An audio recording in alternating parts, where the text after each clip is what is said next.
Could another big former WWE superstar be heading to the land of all elite? Plus, what is the future of SummerSlam with these COVID-19 restrictions changing?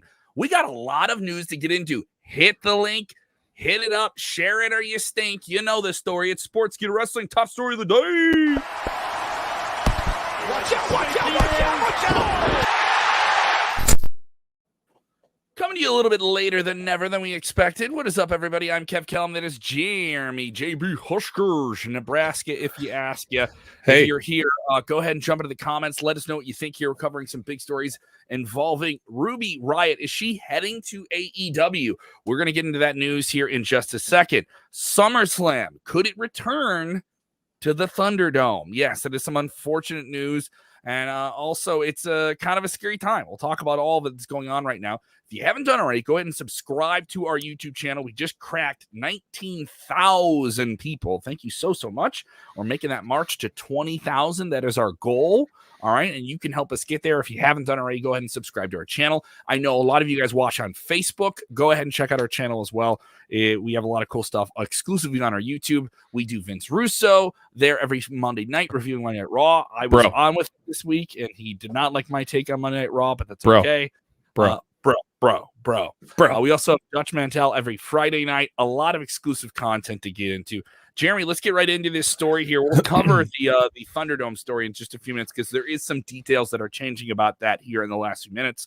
A few hours ago, we thought we knew the story, but it's evolving just a little bit. Yeah. Tell me about this new wrestler I hear about named Ruby Soho. All right, Ruby Soho is not just a great rancid song, but it is also the name of the former Ruby Riott, the former Heidi Lovelace. Fightful Select has information today that states that it looks like that Ruby Soho is going to be joining that women's division in AEW. According to talent and industry insiders, nothing official yet.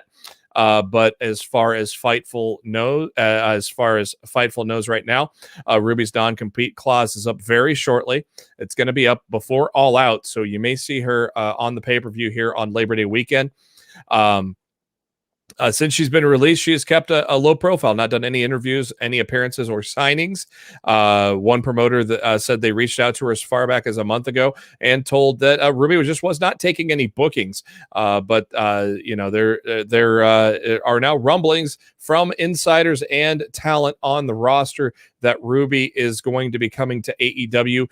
No creative plans are in place at this time. Nothing has been confirmed, like I said, but talent has spoken with Fightful that is sounding like that she's going to be heading to All Elite Wrestling and giving that women's division a shot in the arm and maybe give Ruby the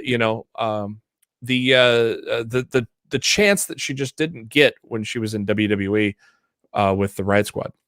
Another one of those disappointing releases earlier this year by WWE, a surprising one considering that they had just gotten the Riott Squad relatively back together for less than a year at that point. They were back together as a team with Liv Morgan. Ruby, widely respected in the wrestling business. I've never worked with her directly, though she does have roots in Chicago, where I'm from. In the independent wrestling world, I work with AEW, which is presenting a big show this Saturday night. We're going to be on Fight TV with Savages and Kings. Eddie Kingston back on the card, so definitely check that out, aawpro.com. I saw her wrestle there first as Heidi Lovelace and become this really fantastic all-around wrestler who could wrestle and have a great match with anyone. Men, women, doesn't matter. She was having the best matches on the show and was getting the biggest reactions. And so when somebody earns all of these different things and that regard and that respect, and also on top of it, they're just a genuinely good person, you feel bad for them. And I root for the Chicago people a little bit. I'm biased in that regard. Yeah. I think she'd be the perfect thing. AEW, no matter what, even with Britt Baker being their big star and their champion, she's a heel. She's a heel. They don't have a top baby. They don't have a top. She is a heel. She's getting babyface reactions, but they're not booking her as anything less than a top villain, right? She's been doing tweener. She's been doing the tweener stuff lately, though. She's been doing some babyface things. Tweeners don't. Here's the thing: tweeners only tell stories that are really interesting for a short period of time. Yeah, baby faces and heels tell stories that are very interesting for a long period of time. And my regard is Ruby Riott coming in could come and play both roles. She's such a dynamic player. a mechanic on the microphone, a mechanic in the ring. I absolutely love it. Great pickup by them. Yeah, it was a shame that the Riott Squad as a whole didn't get their just desserts while they were on the roster. All three women, highly talented. They could have easily gotten some sort of push, but for some reason, the machine just did not get behind them. Maybe there is, there have been some kind of waves that maybe Liv Morgan might finally get a push down the road, but then that's been kind of stopped lately. We haven't really seen much of her lately. And on my podcast, Lost in the Midcard, look at you get your plug in. Damn right. But on my podcast, if you listen to the podcast, a few months ago, my co-host Matt Black has said he highly expected her to be the Joker in the women's casino battle royale. So she is going to be available at that time. So don't be surprised if she is indeed the Joker in the women's casino battle royale at All Out here in Chicago. Richard Rinaldi saying, wish her well, deserves the job in AEW. Braun next, then Bray. Here's the thing, guys. I got to keep telling you and popping this balloon that just keeps blowing up with all these different people being out of WWE and everyone thinking they're going to get signed by AEW. There simply isn't that much bandwidth for them. And then at what point do you just become the land of former WWE people? I don't think that's a wrong speculation point to get on. That isn't anti-WWE. You can't, there isn't enough space for them. Yeah. If you're bringing in Punk and Bryan, like we've all heard for weeks and weeks and weeks now, we're just waiting for it to happen, right? If you're bringing them in, the issue is going to be what's going to happen with the people you already have. Who's going to get bumped over to your web shows? Do you want to bring these people in just for those web shows? Another thing is bringing these people in. Everyone thinks, oh, you sign a deal. You're with All Elite Wrestling. Brian Pillman Jr. wrestled for AEW for nearly a year during the pandemic without a contract, only on dates, and only recently got a deal when he got out of a separate one with MLW. Yeah. So to think that all these people are going to get signed, I don't know if it's the case. You may see them come in and do a short-term thing, a handful of dates or something like that. I can see that with Braun Strowman. But, it's not clear. I don't know if they have enough time on television, even with the new show coming out on Friday nights. With CM Punk and Daniel Bryan, they're not going to be full-timers, so they're not going to really take up a gigantic spot in the card. Bray Wyatt, I don't know if he's going to come back to wrestling so soon. Braun Strowman, I almost see him coming back to WWE when the time is right. But at the same time, if we're looking at Braun and Bray, only AEW or WWE can pay them at this point. Maybe Impact, if Ed's got some money. Old Ed's got some money. So if Impact does want to get in the game, they have been signing some bigger talents. They brought over the Good Brothers last year after that release. They brought over Heath, who's still recovering from his injury. And they got Brian Myers. So they got some very good talent that's done very well on the roster on Impact. It's just we don't know what their pocketbook looks like. Impact, or as I like to call it, AEW's NXT. Right now, yeah. That's still a compliment. Right now, yeah. But I mean, Impact Wrestling has been good over the past, year plus. The product has been good. I would go as far as to say it's been better than Jose G. He's there. I made it. I would go as far as to say it's been better than Monday Night Raw on average. And I'm not gonna, I will continuously back that claim up. But it just depends on if you back that claim up. I will. He was a fine mother. You back the claim up. You a fine mother with your speculation. Why don't you go and back that thing up? But everybody what are we talking says about here, guys? Everybody says AEW because that AEW and WWE are the only ones that could probably afford Braun and Bray right now. So here's the take. You know about all the shuffling going on, Jose. We have Ruby Riott returning to the wrestling world now as Ruby Soho. What a name. What a great name. If you're a fan of Rancid, I know Jeremy and I were talking before we went live. Rancid, one of the greatest punk rock bands of all time. Going to see Rancid next Friday. So. Yeah, Ruby Riott returning to the wrestling world, reportedly heading to AEW. Thanks to our friends. Tip of the cap to the old millennial Meltzer himself, Mr. Sean Ross Sapp. What's your take on this? Ruby Riott got to be a real kick in the pants for that women's division AEW if she does end up there, and it seems like she's going to. It's funny because while I was getting putting this show together earlier today and getting all these thumbnails and looking for the stories, my wife, she doesn't watch wrestling per se, but she knows who everybody is, and she's even a part of a women's wrestling group where they cover all this type of stuff, right? So I tell her, oh, by the way, there's a report coming out that Ruby Riott's going to be reportedly signing with AEW. And she's like, you see, I told you AEW is just a land where all the WWE guys end up going where they don't have a job. And that's coming from my your wife. says this to you. And that's coming from my wife. I think she's actually going to be a really good fit. You know, with now that the women's division in AEW is starting to evolve and get better, I think she's going to be a perfect fit and a much needed injection into that women's division. There's room for growth in that division. That was a division that was lacking for some time.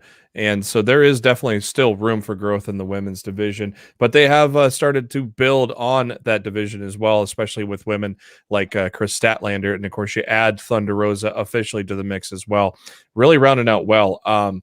This from Adam Brad here, this would be great if Tony Khan would open up his pocketbooks to Rancid. I think he's that would got be the money. That wouldn't surprise me. That would be perfect. That would be perfect, man. And they've done it before. I mean, they spent that money to get the song from the Pixies. That would be alternative rock group for Orange Cassidy. Yeah, that would be a perfect entrance theme, I would say. Absolutely, I completely agree here. Dropping links in the chat for you guys if you're watching live or on demand. Definitely go check out our podcast feed. We're dropping a lot of different audio from this, so you guys have another way to enjoy everything we're doing.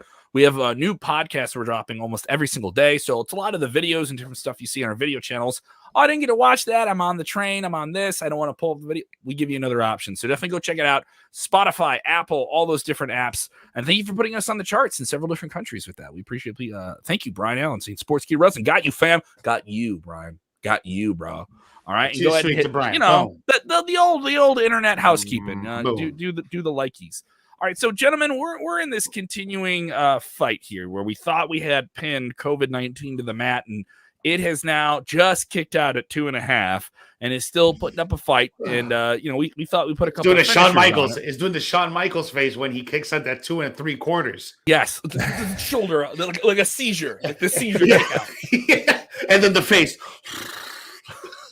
And I just found out about a new variant today. There's another variant called the Ladmont variant. I was like, that's a new one I don't even know about with COVID-19. I know we had Delta Plus, which sounds like the worst streaming service of all time. All right, so that's a cheap. That's not COVID 24/7. Go to COVID on demand. On demand. I thought Delta Plus was the new YouTube subscription for Impact. So we're trying to laugh about these very tough times. We're all in them together, and we're not trying to make light of it. But so you have in the United States, you have about half the country fully vaccinated. All right. And you had a big drop down in vaccinations. Now, this can still spread. COVID can still spread through very thin margins through people. But that's enough people in the United States. Even if you're vaccinated, you can spread this. If you're unvaccinated, this is very, very dangerous. There's going to be people that go to events who are unvaccinated now. They don't care. They're just going to go. And the problem then is the problem then gets put on those events, those bars, those restaurants. In some cities, like here in Chicago, there's some bars that are not letting people in if they're not vaccinated. All right. And there's no law on that right now. New York City has said you don't go to a concert if you're not vaccinated. Mm-hmm. Mm-hmm. So, and now you have some places that are bringing mask regulations back. So it's going to be a whole a mishigosh of what is regulated, what is not, how is this maintained. I got word last night from some people I know that have tickets to SummerSlam. And they got notifications from Ticketmaster. I know this will kind of roll out later for some people as they check their emails and things. And Ticketmaster saying this event is mask mandated. You're going to have to wear a mask if you attend this mandate. That's a sold-out show. The show's been sold out for a long time before we were all talking about the Delta variant in the United States. So it is another issue here where are we talking now, again, about the unfortunate circumstance of WWE reportedly having the backup plan of going back inside the controlled environment of the Thunderdome. I enjoyed the Thunderdome for what it was and what its mission was to kind of make things fun while we waited to get back to live fans. You even had Drew McIntyre making fun of the Thunderdome, this multi-million-dollar investment by the company on the first Monday Night Raw back in front of fans. But here we are, gentlemen. That is the word going around the wrestling world right now. Jose, your take. I know you're down in Florida. It's a very different world there. COVID has a different cultural response there. It's not a shot at you. Or no. You're absolutely right about it. No, you're absolutely right about that, though. It's we're in a whole different environment down here in Florida. The governor, he's going to say his things and do whatever he wants, but he doesn't want to put any restrictions over here. But yeah, man, this is actually very alarming. And I actually started talking about this to you guys early this morning, because the same site that dropped the CM Punk news, bodyslam.net, dropped this piece of news earlier today regarding not only WWE potentially returning to the Thunderdome, but even talking about possibly even canceling SummerSlam, which I find highly unlikely. But again, you never know, because when we went on lockdown the first time last year, everything happened within days. It wasn't even right weeks. Before the biggest show of the days. year. That was right before WrestleMania. So that was the biggest show of the year, and it's going to be crazy. And Jeremy, your take. Well, and yet another reputable source, WrestleVotes, has come out and said that their sources say that everything is still on track to go for SummerSlam in a direct response to that Body Slam report. So it does sound like they are, at least today, everything is still on track to go in Las Vegas on August 22nd. So are we moving this thing down to Tampa where the rules don't matter? Is that what you're telling me, Jose? That's where the party's at, right? Let's get all the main pay-per-views here in Florida. SummerSlam stadium shows. They're gonna bounce live from the parking lot of Universal Studios. Come on out. They're just gonna bounce back between Texas and Florida.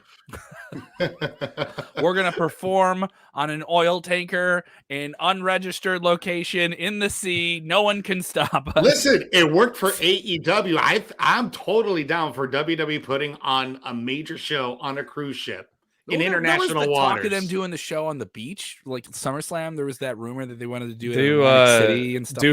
Do Fight Island like UFC did in Dubai. Just like they were supposed to do. Like they buy an island. Just buy an island. Just buy an island. They got the money. I'm gonna. No, they just saved some by firing Bray. They'll just spend that money to buy an island. Well, Mr. McMahon, we just fired Bray Wyatt and Braun Strowman, so I think we can afford to buy an island. Well, buy an island, pal. Well, I mean, here's another thing: if WWE does this, then other major promotions, wrestling promotions, are going to have to do this. Is going to affect AEW. I mean, if the shoe drops with them, and then you have one promotion saying, no, we're going to keep going based on the individual state guidelines. And that is what you keep hearing. Cody said that point blank. What is your plan about, he was on that media call. You guys can listen to it right now on our podcast feed. He says, we're going to follow the state guidelines. We're not going to push it. And if we feel we have to, we tell people to wear masks. We're not mandating it. If you feel comfortable wearing a mask, wear one this week in Jacksonville at Daly's Place, where they've been a majority of the last year and a half. They've done some dates on the road, and they've been fantastic. Yeah. Absolutely great shows. They had the first big live TV show back in front of the live crowd. Maj Raju saying, this stinks. Wow, how is Punk and Bryan going to be debuting? Is AEW still going to have fans, Jose? Hey, I have tickets to the United Center August 20th. That show is sold out, 20,000 plus, and I'll be at All Out. I think these shows are in this weird area right now. They're in a very, very weird area as to where those case counts are going to be in a few weeks. They got to get those numbers down. They got to get them down before the local regulators can warrant allowing events like this to happen. Yeah, we're in Chicago. We just ran Lollapalooza. What's the chatter in Chicago with all of this stuff going up? The chatter in Chicago is the case counts are too high and regulations are going to be put in place, but they're still hesitant to go back into full lockdown mode. That is what the mayor, Lori Lightfoot, said. Mind you, the mayor was a part of the marketing for Lollapalooza when it was announced and it came out. Like, she did videos for them and stuff like that. At that time, that was early June. So that's a matter of how fluid the situation has been. Lack of a better phrase, fluids, aerosol, right? So in Chicago, where we're going to have some big wrestling events, we just had Monday Night Raw, right? There were some people wearing masks at that. Not everyone was wearing masks at that. There was no regulation, people telling you to. The staff at the Allstate Arena wore them, though. And WWE made no mention of it on the microphones or anything like that I could hear. They didn't say social distancing or anything like that. The place is sold out. There was 12, 13,000 people there. But I'm doing the right thing. I'm doing my tests and stuff like that. So even though I'm vaccinated, I think you guys should do the same thing. Just be safe and considerate of other people around you. Yeah, it's going to be day to day basically on what's going to go on here. So just hopefully things turn around here. I think. Let's just stay optimistic. I mean, it is scary. It's very alarming, but let's just not freak out yet. Things are about to here. Let's just get our shots, everybody. Let's get our shots. The more people, I know this is not a political thing. This is not me speaking for Sportskeeda. I know everyone has their opinion about these things. You don't want to get your shots. Just get tested like crazy. Just go get your free tests. You can get them. You can get them like candy now, guys. All right. Get your swab up your nose. You don't want to get a jab in your arm. Swab up your nose. One option or the other. You're gonna be a part of the fight. You're gonna sit there and bitch on the internet and tell me about what you deserve. So don't do that. Sounds like a financial commercial. Go get swabbed. Guys, I think I'm gonna be back in a movie theater for the first time in 2 years this week. I'm excited. I'm excited for the Suicide Squad. This comes out on Friday. It stars wrestling's main man John Cena, the main event of SummerSlam, and there is, don't worry for you AEW fans, always like a disruptor. There is an AEW connection to this. Jeremy, how much Miro love his man John Cena? Yeah, if you looked at the news on Monday at the Suicide Squad premiere, you saw Miro and John Cena sharing a little bit of an embrace there, and it appears that Miro, thanks to his friendship with John Cena, was able to set up a private screening of the Suicide Squad for his AEW co-workers. Of course, Suicide Squad coming out in theaters and HBO Max on Friday. Actually, I heard, I don't know, I need to look into it. I saw a headline just before we got on. I heard that it might be out on HBO Max now. I heard it's actually going to be premiering tomorrow night at 7 p.m. I knew it was going to be early. Yeah, so it'll be that's clever because this is the HBO Max thing that they've been doing. They did this with Mortal Kombat. They did this with the Space Jam movie that came out a month ago. Yeah, all Warner Brothers, all their major releases on that $15 tier. I have the $10 tier. Now I got to pay an extra $5. But I'm also thinking, like, I'm vaccinated. It's safer to go to a movie theater than it was before I was vaccinated. I think this is the thing that's going to get me to go back to a movie theater. And I like this. I thought the first Suicide Squad was fine. What? This movie right here. Right here. It wasn't James Gunn, dude. He did all those Guardians of the Galaxy movies. Oh no, I'm not saying that, but like Fast and the Furious didn't take it to the movies, but Suicide Squad will. What do you have against family, Kevin? Oh, family. It's about movies.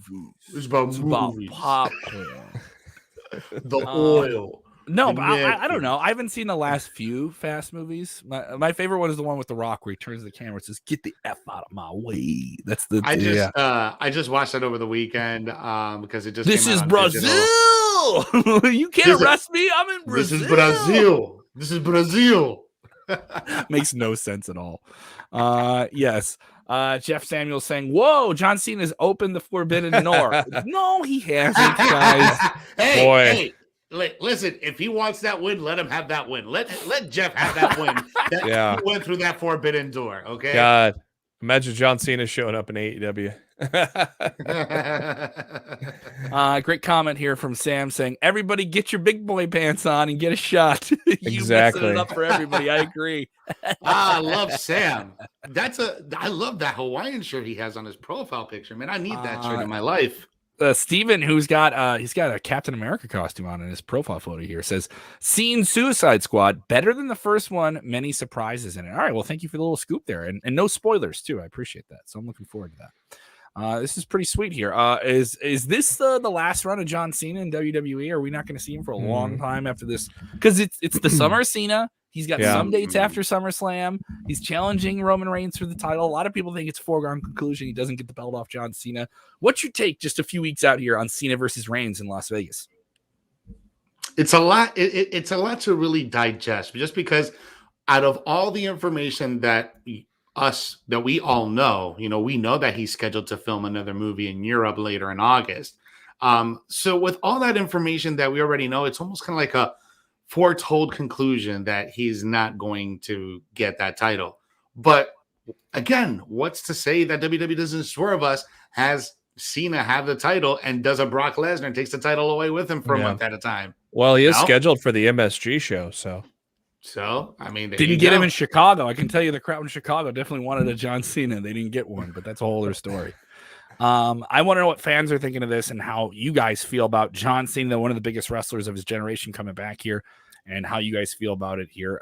And a lot of people just looking forward to this movie. I want to know what your take is here on what's going on here with John Cena coming back. Yeah. Leonard Bowen with a question here. Does Cena win the title because Flair is gone? Are we going to get that John Cena historic? Because he's right at the precipice, right? If he gets one more title in, he would break the record. He breaks through, because he's tied right now. That'd be an interesting take considering the timing of it all. And that would cause a lot of rift. If John Cena breaks the world title record in professional wrestling, how many world titles have you won? Ric Flair is the record right now. Yeah, right? Well, they're tied right now. If he does that, no matter where Ric Flair is signed, he can be there. Like, Ric Flair is above that. They want Ric Flair there for that moment. If that happens at SummerSlam, Ric Flair will still be there. If that happens at WrestleMania, Ric Flair will be there. If they're doing that, Ric Flair is there to give him that belt. Like, there's no other way to do that. You would hope so. Yeah, you would hope so. I mean, that's like a perfect happy fairy tale ending, but we sometimes don't get those, Kevin. Stephen Hall saying, have John Cena win, but have Big E cash in. That's right. Big E is looming with the Money in the Bank briefcase. That is a possibility here. So do we get a cash in at SummerSlam? He still can claim he's the 17-time world champion if he does gets cashed in on the same night. So therefore, he doesn't have to have the title all the way over into the September show. Scott Burke is assuming that Ric Flair is heading over to All Elite Wrestling, where Sting, his old rival, is, and they're going to have a senior league title. Come on! I heard we're going to fight for the tapioca. Who's got the best tennis balls? I heard on Monday it was the Get Off My Lawn title. Get off my lawn. Let me get on my jitterbug phone and call the promoter for the payday. Yeah, exactly. How do I increase the fonts on my phone? Can you help me? Gotta make it big. I started doing that recently. I was like, is that big? Hold on. Uh-oh. It's a sign. It's a sign. Jeremy, one word, Kevin. One word. Presbyopia. Look it up. What is that? Look it up. Medical doctor terms for you, bruh. Oh, don't you and your eyeball work? You know eyeballs. There we go. Work. Jeremy, get your plugs in. Tell them where they can hear you. You can hear me on Lost in the Mid Card. We drop every Thursday afternoon, so we're going to record tonight live after Dynamite. We have a new feed now. We're going through a kind of a new distributor there. I think we're going to lose our old distributor there. So we have a new feed. So make sure to subscribe to the new feed when you search for Lost in the Midcard in the podcast, on iTunes, Spotify, anything there. Also, we got a video version of it on the YouTube as well. If you go to LITMC podcast, or you can just follow me at JB Huskers. I got links there as well.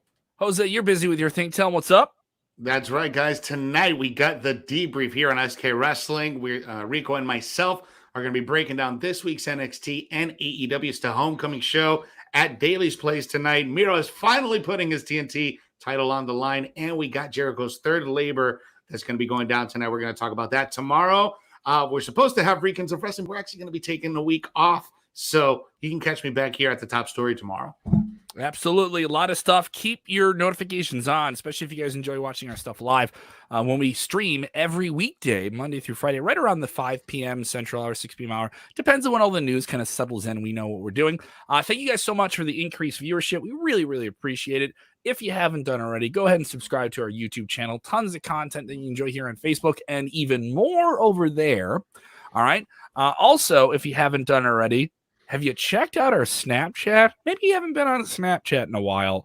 Thank you to the people at Snapchat. We have a really great partnership with them. We're putting up a bunch of really cool exclusive top 5 content up there. And let me just say, having my face edited onto Macho Man Randy Savage's face, and I get to talk as Macho Man in cartoon form, is one of the biggest joys of my life. And I want to share. Give him a little preview, Kevin. Give him a little preview. Give him a little 5-second preview. It was just something I did randomly when I was recording this session. I'm trying to remember what it was. And we're talking about all the unscripted moments. The video is up now on our Snapchat. It's on our other video channels as well.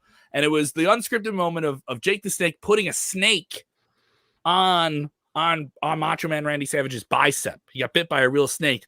And Macho Man insisting that Jake, why don't you get bit by the snake, brother, so I know it's devenomized? Come on. You're going to give me the poison in my veins? Dig it?